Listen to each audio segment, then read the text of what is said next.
Strawberry പേര കണ്ടോ, നിറയെ കായണ്ടല്ലേ, അടിപൊളിയായിട്ട് കായുണ്ടല്ലോ. നല്ലൊരു ബുഷി ആയിട്ടുള്ള സ്ട്രോബെറി പേര യെല്ലോ ഉണ്ടോ?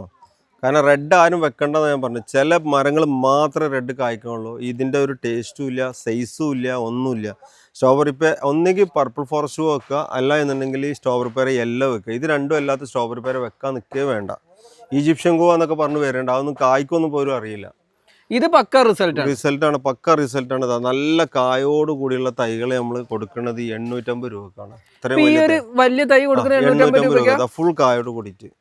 ഇതിന്റെ തൊട്ട് താഴെ തൈകൾ, കായ്ക്കാറായ തൈകളുണ്ട് 450 രൂപക്ക്, ചെറിയ തൈകൾ 200 രൂപക്ക് ഉണ്ട്. എല്ലാം ഉണ്ട് ഇവിടെ റെഡിയിൽ. നമ്മുടെ ലൊക്കേഷൻ ഒന്ന് പറഞ്ഞോടുത്തേ. മലപ്പുറം പെരിങ്ങോട്ടുപുലം, മലപ്പുറം ടൗണിന്റെ അടുത്ത് നിന്ന് 3 കിലോമീറ്റർ. സിവിൽ സ്റ്റേഷന്റെ വഴിയും വരാം. പെരിന്തൽമണ്ണ വരുന്നവരും പിന്നെ മഞ്ചേരി ഭാഗത്ത് നിന്ന് വരുന്ന ആളുകളും പിന്നെ കോഴിക്കോട് ഭാഗത്ത് നിന്ന് വരുന്ന ആളുകളും കൂട്ടിലങ്ങാടി വന്നിട്ട് ലൊക്കേഷൻ ചോദിച്ചു കഴിഞ്ഞാൽ കറക്റ്റ് കൊടുക്കുക. പിന്നെ മെയിൻ റോഡിൽ നിന്ന് 1.5 കിലോമീറ്റർ അങ്ങോട്ട് കയറി വരാം. Resin exotic.